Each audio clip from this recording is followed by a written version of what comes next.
Mau nggak mau, Talent. ya skill yang tadi yang belum kita asah, kita mulai asah. Karena dunia perusahaan, dunia kerja, sekali lagi itu tidak melihat dari IPK-nya berapa, Iya. tapi dilihat dari talenta, dia bisa skillnya apa. Harus inovasi, banyak inovasi. Karena era zaman sekarang itu era digitalisasi, bagaimana kita bisa menekan era digitalisasi sesuai dengan fashion kita dan menghasilkan istilahnya kalau bahasa saya cuan lah. Iya. Ini kayak Mas Aldi, Gus. Itu Ya. kan liburan tapi dibayar, Gus. Oh, Mas Aldi ini. Cocok gitu. Nah, Cocok gitu. artinya gitu, Gus ya. Misalkan yang anak muda nih punya tadi talenta. Ya, Kemudian punya apa tadi yang kedua? inovasi. Inovasi. Ya, inovasi. Tapi sistem nggak mendukung juga sulit. Sulit, Iya, sulit, yang akan berkembang. Kita kan mungkin terbiasa nih orang-orang yang mungkin sering di kamar, kemudian mengurung diri terus main HP itu kan dia Jarang ketemu orang ya. Kemampuan komunikasi dengan orang lain kan sangat rendah. Padahal sekarang di era sekarang itu ternyata komunikasi kita harus lebih up lagi, apalagi dengan AI itu. AI itu kan kalau kita nggak punya kemampuan komunikasi yang baik juga itu sekedar mainan aja, nggak bisa Dimanfaatkan nggak punya dampak yang signifikan buat kehidupan kita, terutama di dunia kerja, Gus.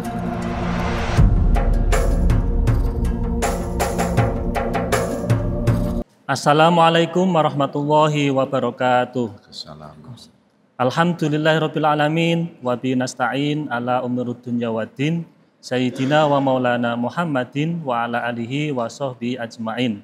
Rabbi shrahli sadri wa yassirli amri wahlul 'uqdatam min lisani yafqahu qawli amin.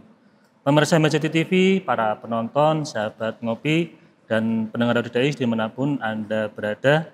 Pertama-tama mari kita panjatkan syukur kita kehadirat Allah Subhanahu wa taala yang mana pada kesempatan kali ini kita bisa bersua kembali di acara ngopi ngaji online perkara Islam.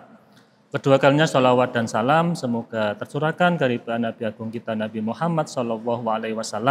Semoga mahabbah kita kepada baginda Rasul dapat memudahkan hidup kita di dunia dan kelak di yaumil qiyamah kita mendapatkan syafaatnya. Amin amin ya rabbal alamin. Pemirsa MCT TV, para penonton, sahabat ngopi dan pendengar audio Dais dimanapun Anda berada. Alhamdulillah kita bisa bertemu kembali, bersua kembali di acara ngopi ngaji online perkara Islam. Nah, kita sudah sampai di episode yang ke-233. Seperti biasa pada episode kali ini saya ditemani teman ngopi saya, ini ada Mas Aldi. Assalamualaikum Mas Aldi. Waalaikumsalam warahmatullahi wabarakatuh. Sehat Mas Aldi? Alhamdulillah sehat. Mas Anis gimana? Alhamdulillah sehat. Alhamdulillah sehat. Nah, Mas Aldi, malam ini kita kedatangan tamu spesial. Siapa itu Mas Anis? Beliau itu masih muda, tapi prestasinya luar biasa.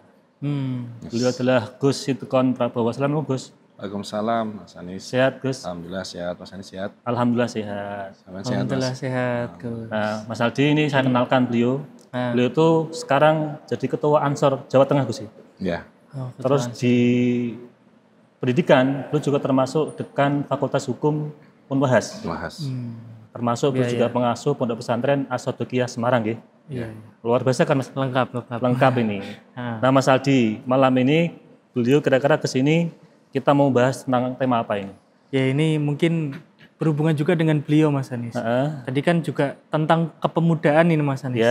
Nah, pemuda sekarang itu kan banyak mengalami kecemasan Mas Anis, terutama tentang dunia kerja, Gus. Ya, industri masa depan yang kadang itu membuat teman-teman pemuda itu resah. Kira-kira saya bisa menghadapinya enggak itu? Nah, itu nanti kita perlu bahas juga Mas Anis. Gimana kita menghadapi tantangan-tantangan masa depan, misal kayak ada otomatisasi, AI, terus industri masa depan yang luar biasa, itu gimana kita menghadapinya? Kan semakin kesini kan kita semakin tergantikan dengan teknologi Mas Aldi. Ya, ini gimana biar kita itu enggak tergantikan. Nah, itu mungkin nanti kita bisa bahas juga Gus tentang itu, Gus. Tapi gini Gus, jadi sebelum kita bahas tentang itu, tentang dunia kerja, kita mungkin bahas tentang anak muda Gus. Bagaimana kita sebagai anak muda itu bisa siap ketika ada tantangan zaman, tidak gagap terhadap teknologi, itu bagaimana Gus? Ya, pertama kita harus tahu tentang arti kepemudaan. Di dalam Undang-Undang 40 tahun 2009 itu pemuda itu sekitar umur 16 sampai 30 tahun. Itu pemuda. Pemuda. Kita itu saya masih muda nggak? Saya. Yang masih Mas Aldi ini. Umurnya berapa Mas Aldi? 27. 27. Kita sudah generasi X, bukan generasi Z gitu ya. Kita tahu dulu istilah tentang kepemudaan tadi. Memang pemuda itu kalau kita lihat yang diharapkan itu adalah bukan kita mendapatkan ilmu saja, tapi kita harus mempunyai skill. Oke, skill ya, pengalaman, kinerja dan lain sebagainya itu. Di pendidikan ini, adik-adik itu nanti di perusahaan itu tidak dilihat komlot IPK-nya 4,01 enggak. Berapa bukan 4,1 enggak. Tapi dilihat berapa banyak ikut pelatihan-pelatihan. Makanya dunia pendidikan ini sudah berubah.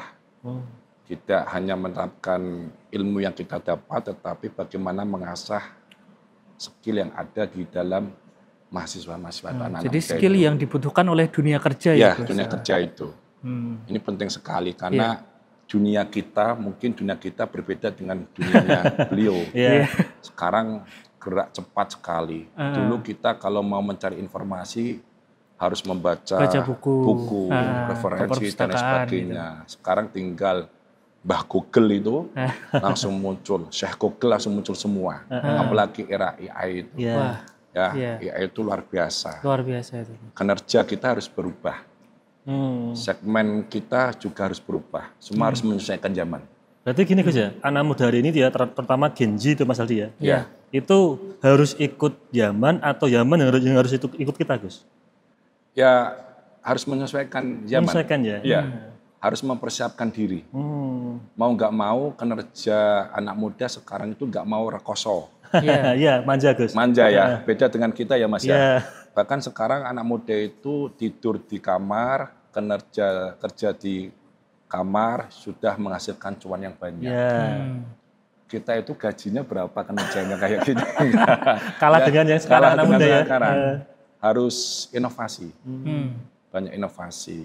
Karena era zaman sekarang itu era digitalisasi, bagaimana kita bisa menekan era digitalisasi sesuai dengan fashion kita dan menghasilkan istilahnya kalau bahasa saya cuan lah. Ini kayak Mas Aldi Gus, itu kan liburan tapi dibayar Gus. Mas Aldi ini. Cocok gitu. Cocok gitu. Ya, karena kan industri sekarang itu ya Gus, itu kan mungkin beda dengan era mungkin era jenengan sama Mas Anies lah. Kan dulu mungkin mengakses informasi agak sulit, sekarang kan sangat mudah. Nah kadang tuh anak-anak sekarang Gus itu agak kayak nggak pengen mendengar kata orang-orang terdahulu karena dia sudah merasa tahu dengan adanya AI, dengan Google. Nah sebenarnya peran orang tua, bukan orang tua ya, maksudnya generasi sebelumnya itu untuk generasi sekarang itu apakah masih signifikan Gus? Maksudnya perannya tuh sebagai apa gitu? Dunia mereka berbeda dengan dunia kita Mas. Tapi tetap dalam satu rangkaian. Artinya peran orang tua terhadap anak memberikan fasilitas, memberikan gambaran, tetapi bagaimana perkembangannya atau kesuksesan anak itu tergantung pada anaknya sendiri. Ya era kepemudaan ini tidak terlepas dari 3. Pertama talenta. Harus kita punya talenta yang luar biasa. Mau nggak mau, ya skill yang tadi yang belum kita asah, kita mulai asah. Karena dunia perusahaan, dunia kerja, sekali lagi itu tidak melihat dari IPK-nya berapa, tapi dilihat dari talenta, dia bisa skillnya apa. Orang itu akan dilihat ada 3 unsur Mas. 1 mengenai pakaian. Pakaiannya itu. Fashion. Misal saya kalau duduk di sini pakai kaosan terus celana sobek-sobek, mungkin tidak dimonggoke lah, tidak dipersilahkan lah, nggak dihormati. Tapi kalau orang itu memakai pakaian yang rapi dan sebagainya, orang itu akan memandang itu. Yang kedua itu ilmu.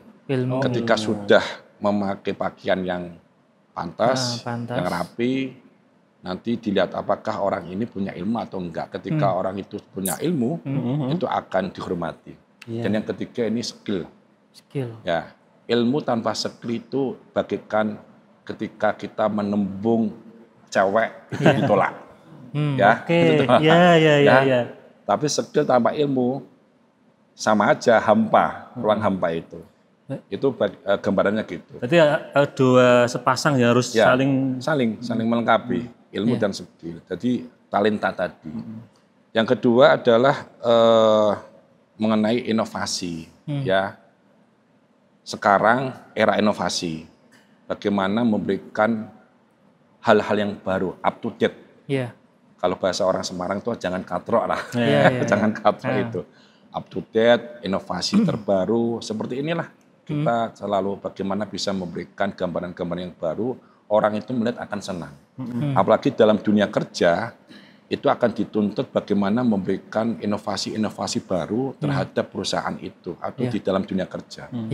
Misal saya sebagai dosen, dekan tidak monoton saja sesuai dengan SOP, tapi harus memberikan di luar SOP, tapi bisa memberikan manfaat terhadap institusi itu. Itu tidak hanya adil tapi juga bijaksana. Iya, bijaksana itu. Inovasi itu penting sekarang.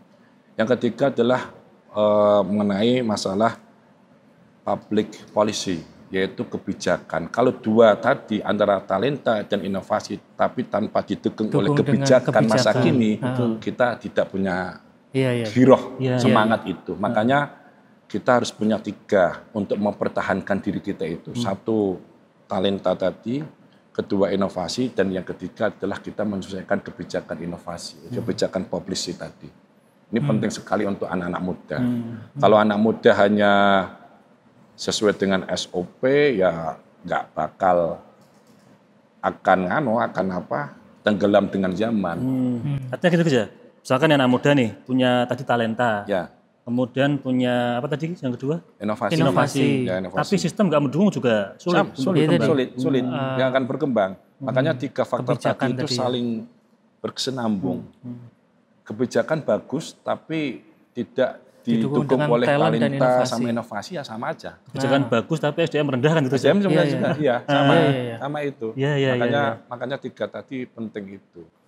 Dalam kepemudaan ini, dalam hal kepemimpinan ini kan ada 3. 1, kepemimpinan secara kepemudaan itu biasanya sesuai dengan SK. Kalau tanpa SK tidak akan bekerja. Mungkin jenengan-jenengan kalau nggak ada SK di MJ itu mungkin nggak ada kerja, walaupun sudah dikontrak di sini kan.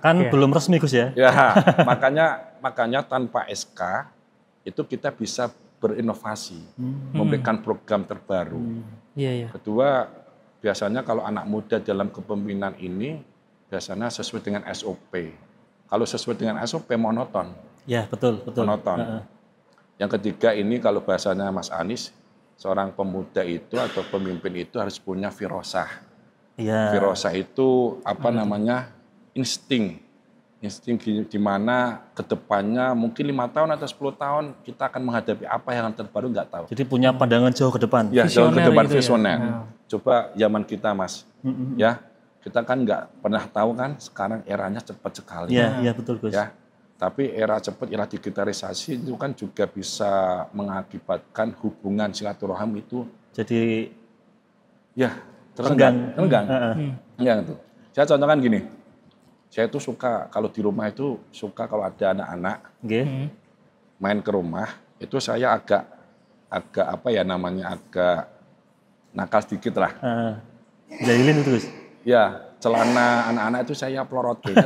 Ya. Iya. Pelorotke, kemudian saya cubit pantatnya, mereka nangis, laporan kepada orang tua. Orang tua itu demo ke tempat saya. Tapi sebelum demo saya sudah menyiapkan ini kopi, tela, roti itu. Ya suguhan itu ya. Sungguhan itu.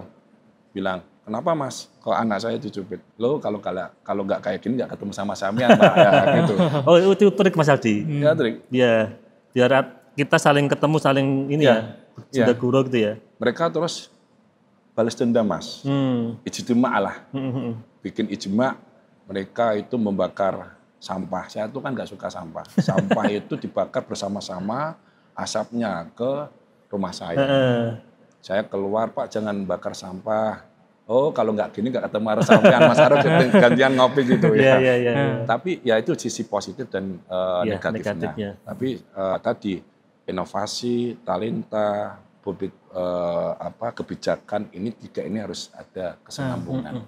Tapi gini Gus, tadi kan berkaitan dengan kita semakin minim kemampuan untuk berkomunikasi. Ya. Padahal kan di era sekarang, di era digital sekarang itu malah ternyata kita butuh skill komunikasi. Kita kan mungkin terbiasa nih orang-orang yang mungkin sering di kamar, kemudian mengurung diri terus main HP itu kan dia kemampuan komunikasi dengan orang lain kan sangat rendah.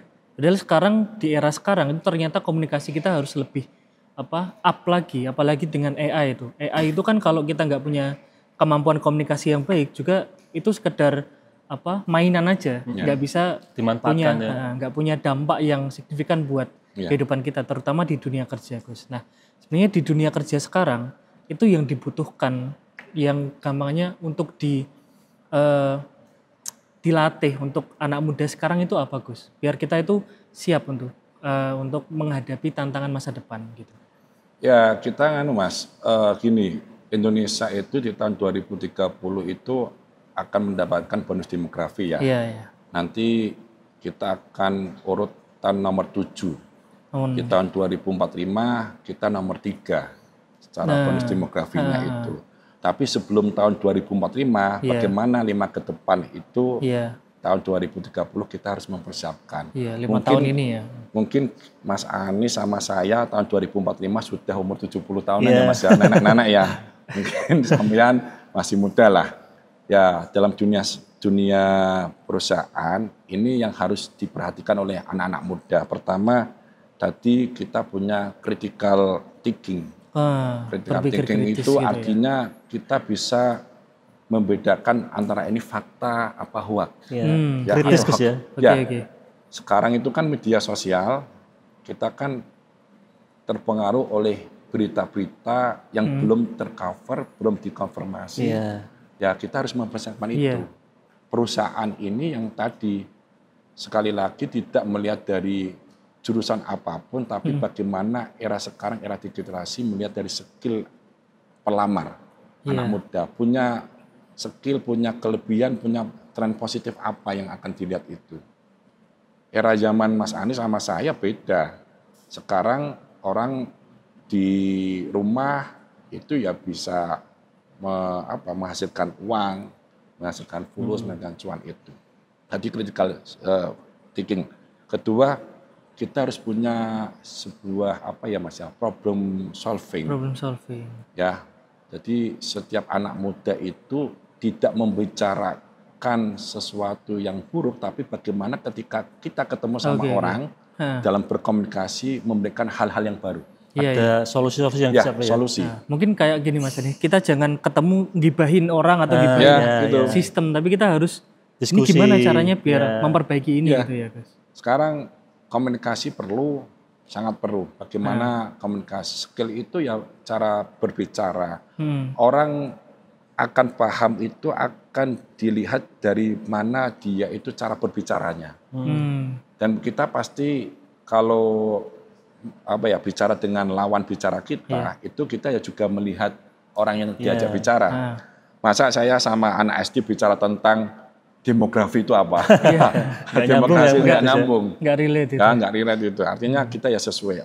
Kalau dalam dunia perusahaan kita bagaimana cara berkomunikasi, memajukan perusahaan, bagaimana dan sebagainya. Ini problem solving. Kemudian communication skill, Mas. Tadi yang ditanyakan oleh sampean itu, communication skill ini sangat penting sekali karena titik lemahnya anak muda itu dalam hal speaking, communication. Ya, communication itu. Kita kalah di situ. Dalam hal bicara, dalam hal kepedean, kemudian mentalnya juga, kemudian bagaimana cara orang mendamaikan itu kan harus punya punya communication skill, tata cara yang bagus, bicara yang bagus. Itu. Nah, Gus ini Gus, kan saya tuh juga tertarik ini, kan jenengan kan ketua Ansor Jawa Tengah ya. Iya. Mas Ali juga ini pengurus Risma JT kan. Saya juga lebih juga punya ormas di desa Gus ya. Apalagi era sekarang itu kan anak muda jarang untuk ikut organisasi Gus. Bahkan minatnya itu menurun. Itu kan karena tadi dampak dari teknologi dan macam-macam tadi. Karena kadang begini, ada orang itu begini anak muda, mah ngapain saya ikut organisasi, mending kerja. kerja, terus nanti kalau weekend liburan. Akhirnya kan mereka nggak punya dampak sosial Gus secara umum Gus. Itu gimana Gus? Biar kita bisa benar-benar bisa seimbang Gus antara ya kerja iya, tapi juga kita harus ada aktivitas sosial Gus. Memang realitas sekarang anak muda ini memilih yang praktis Mas. Iya. Yang penting bisa kaya, masuk surga. Gitu. Iya. Ya, bisa kaya, cepat kaya, masuk surga. Tapi tidak melihat bahwa dampak positif fakta keindonesiaan. Indonesia itu seperti kanvas yang kosong, Mas. Okay. Artinya mau digambar tentang lautan ya jadi laut, mau gambar tentang gunung ya jadi gunung, mau ditulis dengan hahihi ya hahihi itu. Tapi bagaimana seorang pemuda itu bisa masuk pada organisasi ini harus butuh waktu, harus butuh kesadaran juga. Sejak kecil memang kita ajarkan tentang berorganisasi itu. Di Ansor, GP Ansor Jawa Tengah ini rata-rata usianya antara 35 sampai 40. Dan mereka dari background masing-masing. Ada pengusaha, ada anggota DPRD, ada dosen, dan macam-macam lah. Ya, mereka punya skill, punya keterampilan, sejak dini sudah diajarkan organisasi. Memang tadi Mas Anies benar bahwa anak sekarang itu yang penting dapat uang banyak, hidupnya enak tanpa melihat realitas yang ada di sekitarnya itu. Ini tugas kita masing-masing. Saya sebagai Ketua Ansor Jawa Tengah, panjenengan punya organisasi sendiri, panjenengan di MAJD, Remaja Masjid, punya tugas masing-masing bagaimana mengajak anak-anak muda itu bisa aktif di dalam berorganisasi. Karena berorganisasi itu luar biasa. Saya pengalaman ya, ini cerita aja. Waktu saya kuliah di Jogja, di UI Fakultas Hukum itu, jarang kuliah, tapi banyak berorganisasi. Jadi aktif berorganisasi? Iya, sampai lupa jadwal kuliahnya.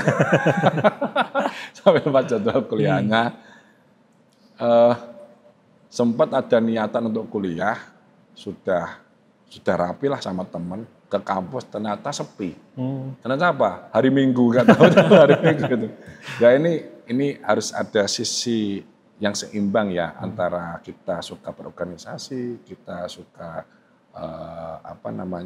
kerja dan sebagainya. Memang anak muda itu sekarang mindsetnya rata-rata ini Mas, kalau kita lihat pengangguran sekarang itu anak muda itu hampir 10 juta. Hampir 10 juta. 1 tahun yang lalu sekitar 10 juta. Ya, yang lulusan SD banyak, yang lulusan SMA banyak, yang lulusan kuliah S1 banyak. Ini problem pemerintah sekarang, ya. Pemerintah sekarang. Ini harus kita garap bersama-sama. Bagaimana memberikan wadah untuk mereka bekerja secara inovatif. Apalagi tadi perkembangan zaman, teknologi yang begitu maju, bagaimana bisa menghasilkan sesuatu yang positif. Ini penting sekali. Kalau dilihat data di BPS itu 10 juta anak muda itu nganggur, Mas. 10 juta nganggur itu. Iya. Luar biasa itu. Terus gini Gus, tentang kan tadi banyak pengangguran ya. Iya. Bagaimana menurut jenengan itu anak muda itu kerja ikut orang atau kerja sendiri? Artinya wirausaha Gus? Ya lebih baik wirausaha. Yang diajarkan Kanjeng Nabi itu kan kita punya usaha sendiri, wirausaha. Ya tadi kita harus harus adaptability.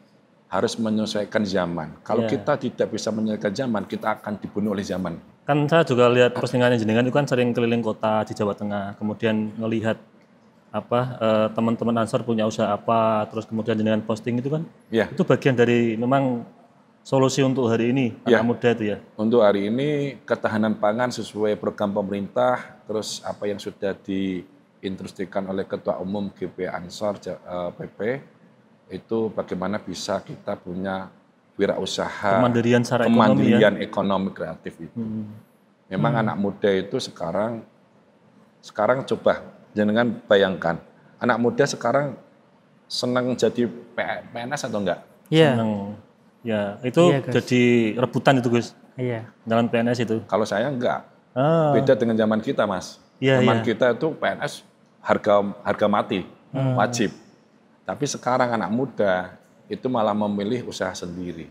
Usaha, lihat di beberapa, kita kalau jalan itu kan warung kopi dan lain sebagainya.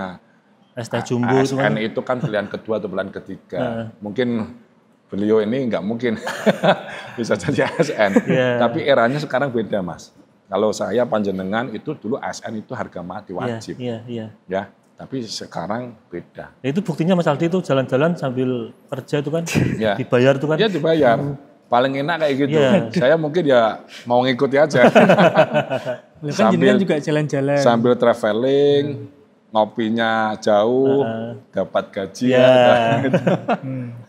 Nah ini kan kalau anak muda itu kan tadi Gus, tadi kalau mungkin generasi sekarang itu kan ada ketahanan mentalnya itu terkadang lebih lemah daripada mungkin generasi-generasi jenengan juga kan. Ketahanan mentalnya itu agak rapuh Gus. Nah sebenarnya itu faktor apa ya yang menyebabkan mereka itu punya ketahanan mental yang rapuh gitu? Karena selama ini terlalu dimanja, Mas. Karena sesuatunya itu sangat mudah diakses dia. Betul, manja. Bahkan pengen makan tinggal di kamar aja dia. Betul. Pemuda itu sekarang harus belajar tanpa disuruh. Belajar tanpa disuruh, harus adaptif, menyesuaikan era sekarang. Era kita berbeda dengan era anak muda sekarang.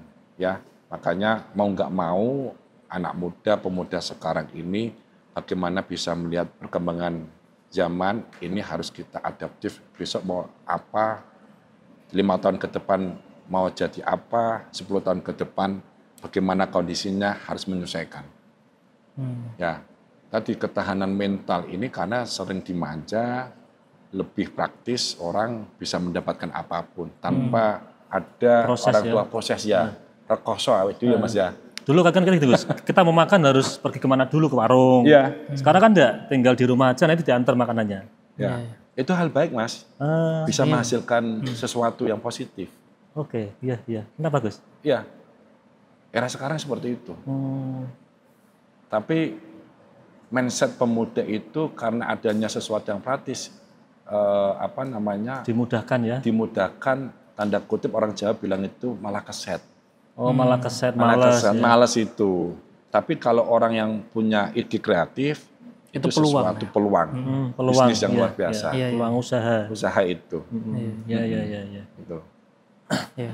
Terus gini Gus, tentang bagaimana itu tadi anak muda biar adaptif terhadap zaman Gus ya. Kan tadi hidupnya di kamar, di rumah, lewat HP. Dikon ngumpul karo tetangga kadang juga jarang. Apalagi aktif di organisasi kan gitu kan. Nah, biar mereka juga punya kepekaan sosial itu, apakah harus dibangun kesadarannya lewat kita harus benar-benar ngisi konten media sosial dengan hal positif atau gimana, Gus? Ya, salah satunya itu. Adaptif zaman itu bukan berarti kita menghindar dari konteks sosial ya, Mas ya. Artinya adaptif zaman itu bagaimana kita bisa bergabung dengan sosial lingkungan kita masing-masing. Dengan kondisi yang serba praktis, ya kita harus juga lingkungan juga diperhatikan bagaimana memberikan hal-hal yang positif itu. Ini tugas anak-anak muda sekarang ini. Mau nggak mau anak muda harus inovatifnya, problem solvingnya cepet. Jangan lelet lah. Kalau kopi boleh lelet, tapi akal nggak boleh lelet. Ya, akal harus benar-benar ini visioner Gus ya. Ya visioner itu. Gitu. Nah, ini menarik Gus tentang bagaimana itu anak muda harus benar-benar mengikuti zaman tapi juga tidak tergerus zaman. Jadi ya harus up to date, tapi juga tidak katrok. Kan gitu. Karena kalau kita katrok ya nanti ketinggalan zaman. Tapi up to date jangan kalau bahasa itu jangan berlebihan. Nah, nanti juga kita tergerus oleh zaman dan nggak bisa bertahan dengan baik Gus. Nah Gus, ini diskusi menarik, tapi sebelum lanjut kita akan jeda iklan yang mau lewat dulu.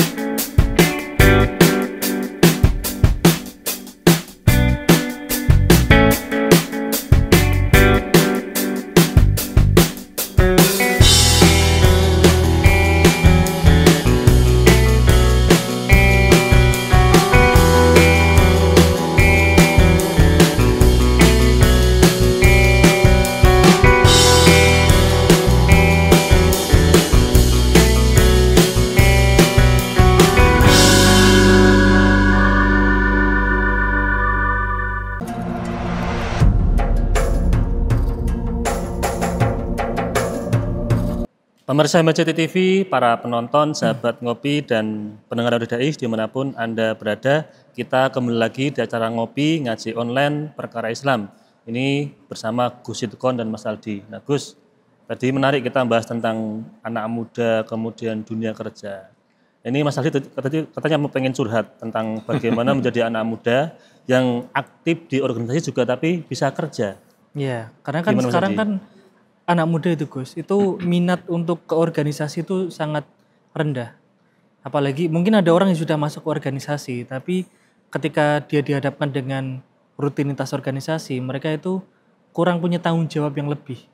Dia nggak bisa tuh, kadang-kadang tuh orang itu nggak bisa disuruh-suruh Gus. Apalagi generasi sekarang itu kalau disuruh-suruh itu kayak merasa direndahkan, apalagi sama senior lah makanya. Kayak dia nggak pengen disuruh-suruh, pengennya dia melakukan sesuatu ya karena dia ingin. Nah, menumbuhkan keinginan untuk berorganisasi itu bagaimana Gus? Terutama dengan hubungannya dunia kerja gitu. Gini Mas, ini organisasi yang segmen saya ya, di Ansar ya.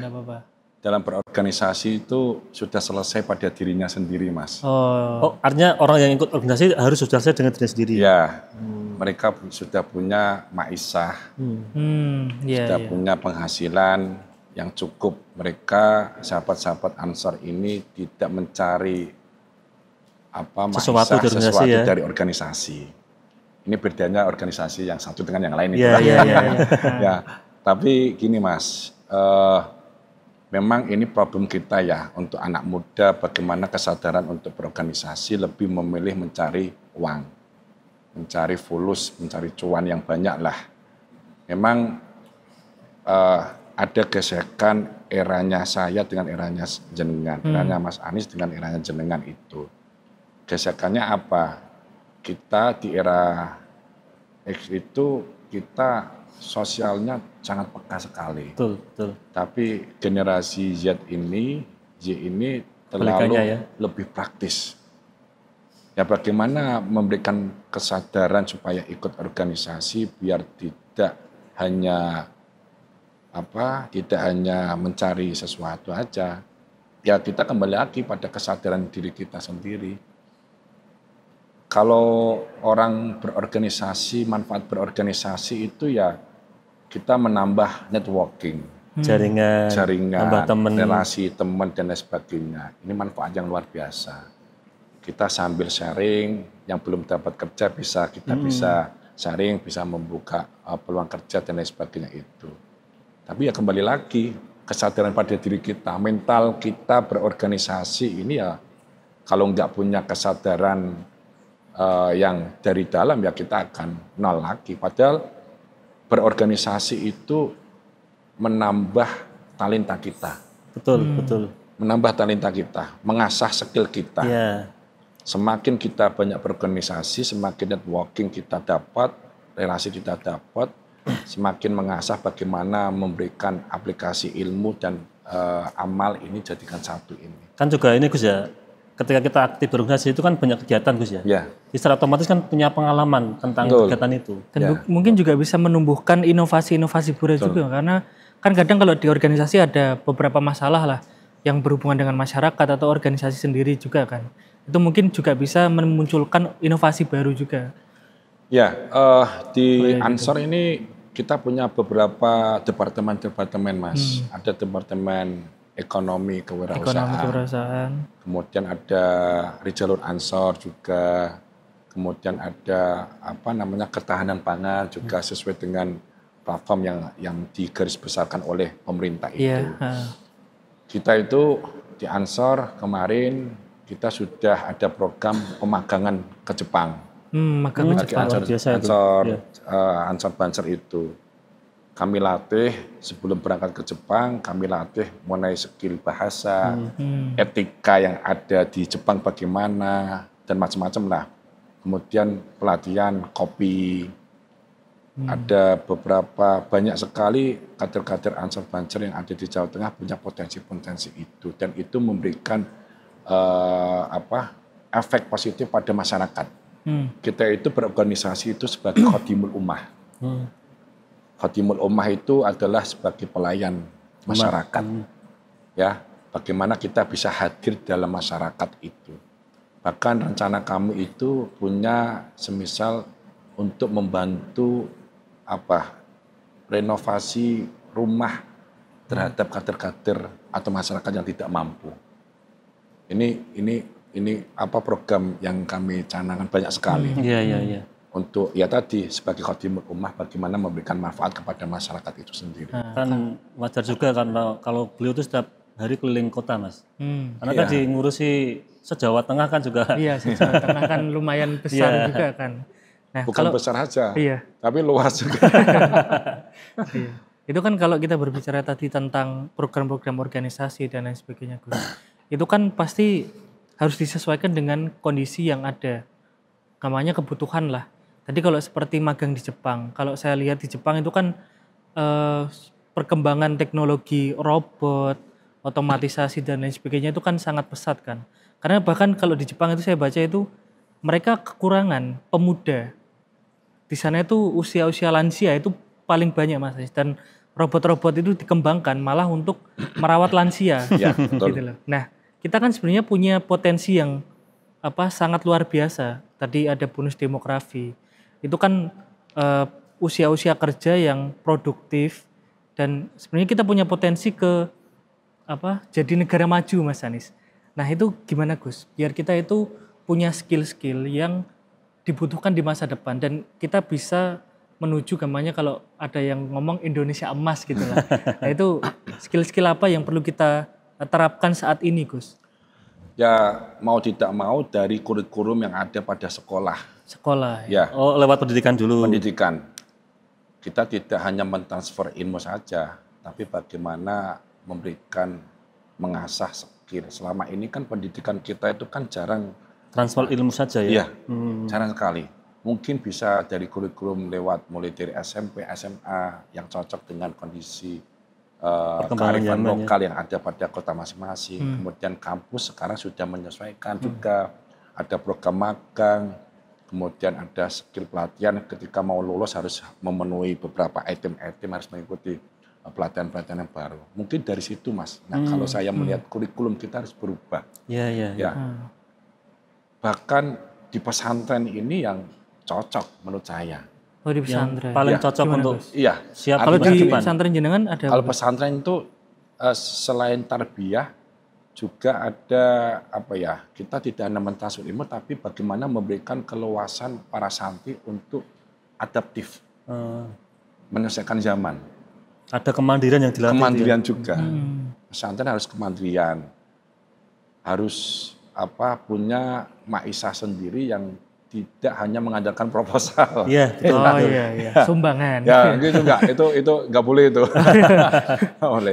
Enggak boleh itu. Harus punya kemandirian ekonomi kreatif itu. Ya, asah. Nanti ketika keluar dari pesantren mereka sudah siap. Ya kurikulum kita itu kan enggak ada di situ, Mas. Iya. Artinya kan siap untuk ngajar Mas Aldi. Bisa ngajar, mau jadi ekonom ya bisa. Jadi lurah bisa. Mau jadi anggota dewan juga bisa. Ya betul. Karena kan di pesantren kan seperti miniatur masyarakat. Iya. Miniatur masyarakat itu menghadapi karakter orang yang berbeda terus punya organisasi masing-masing itu. Ya, titik kalau ingin ingin merubah itu bagaimana kita bisa mengasah skill ya kurikulum kita harus dirubah, harus kepada soft skill terhadap anak-anak muda itu. Kalau di sekolah itu kan kadang kan kalau di sekolah ya Gus, kita kan mungkin kalau kita cuman sebagai mahasiswa, santri atau kan untuk mencapai mengubah kebijakan itu kan bukan kewenangan kita kan. Nah, sebenarnya apa yang bisa kita lakukan Gus sebagai posisi kita sekarang? Untuk tadi biar kita bisa mengakses skill-skill itu tadi. Apakah tadi kayak jenengan berarti teman-teman harus di pesantren karena pesantren itu kan kurikulumnya mungkin tergantung pimpinannya juga ya. Dan itu pasti bisa disesuaikan. Kalau sekolah itu kan pasti sudah dari pusat. Nah, itu yang bisa kita lakukan itu apa Gus? Untuk sebagai teman-teman mungkin mahasiswa yang nanti menghadapi dunia kerja, itu apa Gus? Ya, aksesnya gitu. Akses untuk bisa merubah kebijakan kurikulum ya dari atas ke bawah. Kita harus mempersiapkan orang-orang biar masuk di atas sana, Gus. Iya. Kita kekurangan, Mas. Coba sampean bayangkan, nggih. orang yang punya kebijakan itu orang-orang yang di luar lingkaran kita. Betul. Jadi kita harus punya orang di sana, ya, Gus. Kiai Haji Wahid Hasyim, bapaknya Gus Dur itu di tahun 30-40 itu pernah ngobrol, pernah dawuhi ngasih petuah kepada Mbah Juweni Purbalingga. Mbah Juweni itu kakeknya istri saya itu. Punya anak 11 orang, Mas. Mbah Juweni itu? Ya, 11 orang. Tapi disuruh sama Wahid Hasyim, ojo ono sing mondok, sekolah umum semua. Malah nggak boleh mondok? Nggak boleh. Karena kita perlu orang-orang yang sudah siap di pusat. Punya pos-pos yang penting. Jangan mondok semua gitu ya. 11 orang itu jadi orang semua, Mas. Punya kebijakan, punya menepati pos-pos penting dan bisa membuat kebijakan. Itu firasahnya istrinya Wahid Hasyim. Tahun 30-an, 40. Itu luar biasa itu. Kalau sekarang jarang orang seperti itu. Ya, jarang sekali.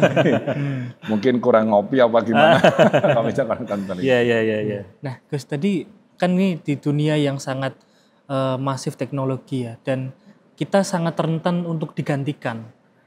Nah, bagaimana kita biar itu nggak tergantikan, Gus? Karena kan mungkin apakah kita harus menjadi menonjol, gampangannya kita jadi beda dari yang lain. Kalau kita beda dari yang lain, unik itu kan pasti ada yang nyari kan. Ada yang nyari, ada yang nggak suka juga. Nah itu gimana biar kita itu bisa bertahan dan nggak tergantikan gitu loh, Mas? Gini, Mas, dalam kita menghadapi tantangan ini, perusahaan, kita harus punya spesialis apa, kekhususan apa. Ya, okay. Nanti orang akan melihat diri kita, itu penting gitu.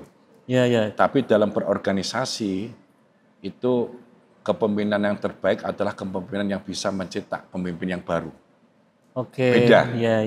Beda ya. Oke. Konteksnya beda, Gus. Konteksnya beda. Kalau dalam perusahaan, dalam dunia kerja, kita harus punya skill yang khusus yang nanti kita akan dilihat oleh orang. Jadi dianggap dia tuh unik gitu ya. Dan kita pede. Ya. Misal jenengan ahli Fathul Qorib, bab nikah gitu ya. Misalnya. Itu saja spesialis bab nikah ya. Iya. Itu yang akan dicari orang. Tapi dalam organisasi tidak bisa seperti itu, Mas. Itu namanya gagal dalam mengakomodir berorganisasi. Jadi sukses hanya diri sendiri gagal. Ya, legasi apa yang harus kita tinggalkan, berikan itu. Dalam berorganisasi ya kita harus bisa mengkader, mencetak pemimpin yang baru sesuai dengan fashion kita ke depannya. Karena kan itu kan estafet, Gus ya. Estafet. Kalau kan nggak mungkin misalkan kita jadi ketua, terus sudah selesai ketua pernah tugas malah organisasinya malah nggak jalan. Betul. Ini kan masalah juga, Gus ya. Ya, masalah juga. Ini penting dalam berkaderisasi. Tapi tadi kalau masalah dunia kerja, ya kita punya talenta yang spesifikasi. Itu kayak semacam berlawanan, Mas Aldi. Berlawanan, beda. Jadi kita harus punya spesialisasi ya, gampangnya kita menekuni satu bidang benar-benar sampai jadi expert lah gampangnya. Dan orang bisa mengenali kita kalau misal kita jadi sosial media spesialis atau gitu ya. Jangan kayak gado-gado, Mas. Campur-campur. Dalam dunia pendidikan dosen itu sama, Mas. Kita dalam menuju pada guru besar itu, profesor itu harus punya spesialis apa yang harus linear. Jadi semakin lama semakin mengkerucut ya? Mengkerucut. Kalau saya di dalam bidang hukum ya, hukum apa yang bisa jadikan untuk guru besar? Saya hukum perlindungan konsumen. Tulisannya ya itu terus. Pelajarannya itu terus itu. Nanti orang akan melihat, oh ini ahli dalam hukum perlindungan konsumen. Jangan tadi bab nikah gitu kan. Iya. Bisa. Kayaknya wajah-wajahnya kelihatan itu.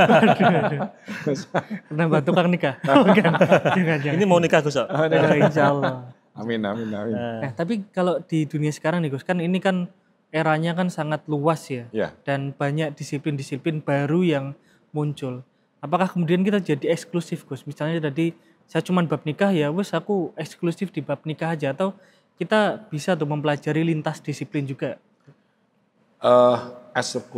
Eksklusifnya itu bukan di dalam masalah pergaulan aja, Mas. Tapi eksklusifnya ini tentang keilmuan. Ya, keilmuan. Orang itu akan melihat itu ilmunya apa sih, spesifiknya apa, akan dicari. boleh kita belajar disiplin keilmuan yang lain boleh, tetapi kita menonjolkan spesialisasi kita apa. Itu era sekarang, Mas. Kalau enggak, ya kita akan tergerus oleh zaman. Tapi gini Mas Aldi, misalnya lo tuh, kan setiap misalkan kita belajar, nanti ada kecenderungan tersendiri. Ya. Oh nanti Mas Aldi belajar banyak, nanti condongnya ke filsafat kan gitu. Tapi bab nikah katanya. Nah itu kan contoh gitu kan. Seperti Gus itu kan tadi ke hukum itu kan ya Gus ya. Ya, hukum. Hukum ada spesialisasi lagi. Walaupun juga di pondok juga ngajar kitab kuning kan juga. Makanya kan beliau sebenarnya kan juga lintas disiplin juga nih. Iya, lintas disiplin. Karena juga ngajar ngaji dan lain sebagainya gitu. Ya, artinya gini Mas, artinya apa namanya disiplin keilmuan yang lain itu boleh welcome lah. Karena kita menghadapi orang banyak harus bisa cara berkomunikasi, adaptif tadi. Tapi dalam hal keilmuan, dalam hal keahlian kita menonjolkan apa. Jenengan spesifiknya apa, dalam hal apa. Ya udah ditalatani aja. Tadi bab nikah atau bikin umroh haji ya sebenarnya itu aja. Nah, ini mungkin juga ada keresahan nih Gus. Misal ini saya di satu bidang lah. Kalau jenengan yang tahu kan travel misal ya. Satu travel itu kan banyak Gus. Dan gimana kita membedakan diri bahwa misal travel satu dengan travel yang lain itu mungkin misal tukang AC lah, tukang AC itu kan banyak. Tapi gimana biar kita bisa menonjol Gus? Kan kalau tukang AC banyak kan belum tentu kita yang cari. Nah gimana biar kita tuh yang dicari misalnya sebagai tukang AC gitu misalnya. Itu gimana? Punya kelebihan lah gitu ya. Punya ada satu ciri khasnya itu gimana Gus? Biar kita menemukan itu. Orang itu punya potensi masing-masing ya Mas ya. Artinya apa yang kita tonjolkan itu akan masyarakat akan lihat. Saya misal gini, Don Sewu, saya contohkan bapak saya sendiri ya. Dalam dunia perhajian dan umroh. Beliau itu dalam hal melayani masyarakat, itu jamaah haji itu puas sekali. Bahkan tanpa brosur, dari mulut ke mulut, dari telinga ke telinga. Itu spesialisasinya. Maka yang ditonjolkan oleh sampean apa? Oh gitu. Gitu. Banyak tukang AC ya supaya masyarakat itu memanggil jenengan. Ingat sama apa? Servisnya apa? Ya. Mungkin apa? Murah. Mudah dihubungi. Kan itu kan punya ciri khas sendiri-sendiri itu. Kan ada yang tukang AC, nyon saya tukang AC yang kalau di WA balasnya malam, ya, terus biayanya mahal dan sebagainya, tidak memberikan solutif. Misal AC-nya rusak, ya ini harus diganti aja Bu, itu sudah rusak. Padahal kita kan punya jawaban yang lain. Ini tinggal apa, kurang apa gitu. Mungkin kalau saya lihat ya Mas Anis. Kayak apa yang jenengan itu kan mungkin di era semua orang itu brosur dan lain sebagainya, beliau jadi beda sendiri karena lewat apa tadi mulut ke mulut. Mungkin sebenarnya itu yang membedakan dan akhirnya kan orang puas itu sebenarnya karena itu juga mungkin Mas. Pelayanan, servis terhadap konsumen jamaah haji itu. Jadi karena mungkin gini, konsumen itu merasakan dan membuktikan sendiri itu loh. Kan kadang kalau brosur kan dibaca nanti ada dilebihkan bahasanya di brosur itu. Sehingga kan ketika nanti ikut di situ kemudian kecewa kan jadi hal yang tidak baik bagi tempat usaha kita kan gitu. Kalau di dunia kerja itu Mas Aris kan biasanya kita kan sangat terpengaruh dengan karyawan-karyawan di situ, teman-teman kita lah. Kalau misalnya bosnya itu nyuruh apa, mereka itu kebanyakan nggak mau, terus kita ikut-ikut nggak mau. Kan akhirnya kita nggak ada sesuatu yang bisa dikembangkan kan Gus. Kalau malah menurut saya ketika semua orang nggak mau, kita harusnya yang mau. Ya, jadi kita jadi kayak menonjol sendiri. Kontras kayak gitu. Harus kontradiktif itu. Kayak tadi Abah jenengan juga kan hitungannya juga kontras juga karena yang lain segala macam brosur atau bahasa lainnya mungkin ini Mas Aldi atau Gus Sidon melawan arus itu ya. Bisa aja melawan arus. Orang yang semakin melawan arus itu semakin sukses. Oh gitu. Ya. Tapi rekoso. Memang rekoso. Rekoso kan itu di masa-masa muda Mas. Tapi masa-masa tua itu akan menikmati itu semua. Tapi melawan arus itu sesuai dengan koridor ya Mas ya. Bukan di luar koridor keagamaan yang sesuai dengan koridor agama itu. Ini penting. Kalau kita hanya nyaman saja di dunia kita sendiri, ya kita nggak akan berkembang. Betul. Saya misal punya pesantren, cuma di pesantren saja, dunia saya nyaman. Mau apa-apa kebutuhan semua ada. Tapi kalau nggak di luar, keluar, kita nggak tahu dunia luar bagaimana perkembangannya itu. Bahkan sampai kuliah dokter loh Mas Anis. Iya. Kan ya luar biasa. Saya atau jangan-jangan dengan itu juga termasuk kategori melawan arus, Gus? Iya. Oh. Orang tua nggak tahu kalau saya kuliah. Oh gitu. Terus gimana itu? Di S1, S2, S3. Saya mencari sendiri. Tahu-tahu sudah wisuda gitu? Ya, tahu-tahu wisuda. Sampai dimarahi sama orang tua kalau wisuda. Ngawas arus itu. Cuma di Jogja itu dipondokkan aja. Beliau nggak tahu. Taunya dipondokkan di sana. Pondokkan aja. Beliau nggak tahu. Kalau anaknya kuliah. Bahkan saya gini Mas, ini cerita saya sedikit ya. Di Jogja itu saya sering kumpul sama seniman-seniman di Malioboro. Oh seniman. Ya. Walaupun saya mondok, tapi sering keluar. Kalau malam, saya belajar sama beliau-beliau, mendapatkan ilmu yang banyak. Dari obrolan-obrolan apapun, terus kemudian saya nulis di media. Keluarlah, dapat honor. Oh iya, gitu. Ini cuman Mas Aldi. Ya, bisa ditiru ini, produktif ini. Itu yang saya lakukan selama di Jogja. Mereka kumpul, saya mendengarkan, soalnya gini dan lain sebagainya. Itu yang bisa dibuat untuk mungkin tadi bayar kuliah. Ya gitu bisa aja itu. Ya. Saya itu loh Mas, sampai harus di luar zona nyaman sampean lo ya. Out of the block itu Mas Aldi. Iya, out of the block itu. Iya, tapi saya dulu juga gini Gus, saya nyaman dengan introvert. Gambarnya saya nggak bisa lah ngomong sama orang yang nggak kenal awal-awal gitu kan. Sekarang pinter Gus ini Gus. Sekarang pinter ya. Karena dia jadi Mas Anis. Mungkin itu yang kita harus melawan arus tadi Yus. Karena kan kadang cuman kita melawan arus kan hanya nekat, modal nekat. Tapi nggak dibandingin dengan persiapan yang maksimal Mas. Gitu. Anak muda harus nakal. Itu wajib nakal. Gimana Gus? Ini perlu dijelaskan ya, takutnya salah paham. Anak muda harus nakal. Nakalnya gimana Gus? Kalau nggak nakal, nggak akan berkembang. Nakal dalam arti sesuai dengan aturan koridor itu.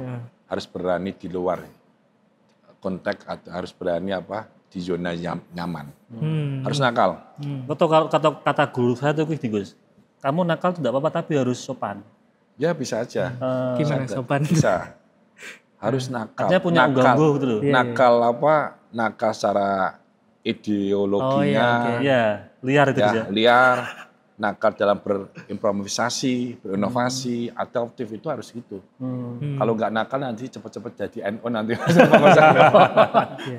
Di Ansor itu harus nakal. Nakal dikit-dikit nggak apa-apa lah, namanya pemuda. Ya. Tapi yang nggak boleh nakal kalau sudah usia tua itulah nggak boleh nakal. Karena mungkin dari kenakalan itu lahir inovasi tadi Gus. Betul. Kan itu ada eksperimen Mas Aldi. Nanti kan pengalaman itu jadikan eksperimen nakal.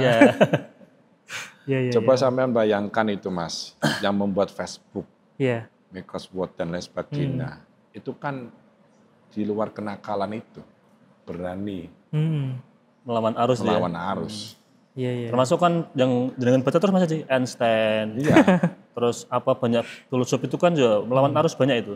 Iya. Bahkan ada filsuf yang sampai dihukum mati itu kan juga karena melawan arus, melawan keyakinan masyarakat pada saat itu kan. Padahal ternyata akhirnya terbukti yang benar dia gitu. Harus anak muda harus itu. Kalau nggak nakal ya kita hanya monoton. Iya, betul. Monoton stagnan itu ya hidupnya ya itu aja. Nggak asik Gus ya? Nggak asik.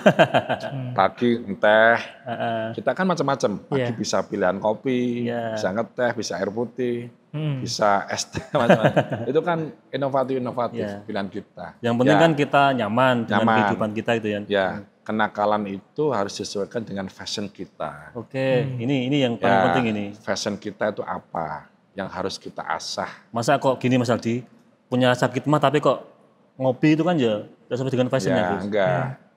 Iya kan? Bisa. Fashionnya jenengan-jenengan itu apa nanti bisa dilihat. Apalagi kalau sudah usia 40 kita harus mantep, madep lah.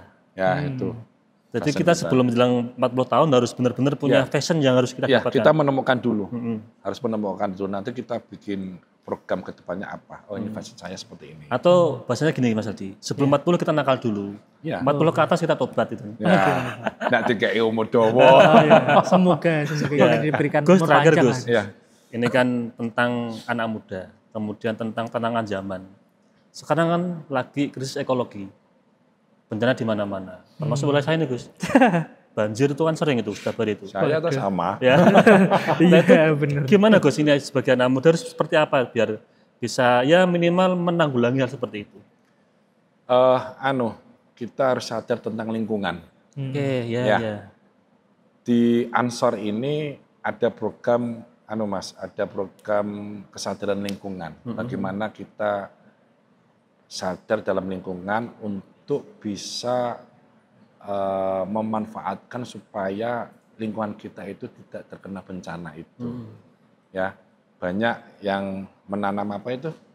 Mangrove, pohon dan lain sebagainya itu. Karena kedepannya itu yang dinikmati bukan diri kita tapi cucu-cucu kita nanti. Anak turun kita ya. Ya, ekologi itu penting sekali. Apalagi sekarang yang menarik kita bisa bikin fikih lingkungan. Bagaimana mempromosikan kesadaran anak muda terhadap lingkungan. Tidak hanya banjir aja Mas. Sampah itu menjadi permasalahan kita. Betul, ya kadang kita tuh nggak sengaja buat sampah sembarangan Gus. Ya, kenapa kita di Semarang itu sering rob? Karena habis sholat doanya ya rob terus. Ya. Bukan ya Allah tapi ya rob terus ya. Akhirnya rob terusan itu. Rob terus itu. Ya dari titik sampah itu. Sampah itu kan kita bagaimana mengelola sampah lebih positif itu kan lebih menarik lagi. Mungkin di Semarang ya Mas ya, di daerah jenengan, daerah saya ini kan sering rob, sering banjir, mungkin ada titik-titik yang harus kita kelola supaya tidak terjadi banjir. Sekarang ada pengolahan sampah. Pengolahan sampah itu, kesadaran pemuda terhadap ekologi, terhadap lingkungan ini penting sekali. Oke, Gus. Gus, matur suwun Gus. Ini sebelum kita akhiri mungkin ada closing statement tentang tema malam ini bagaimana menjadi anak muda yang juga tidak gagap terhadap dunia kerja dan juga siap tantangan zaman, Gus. Ya, anak muda sekarang harus mempersiapkan mental supaya kita bisa menghadapi tantangan zaman. Adaptif tadi, inovasi, dan punya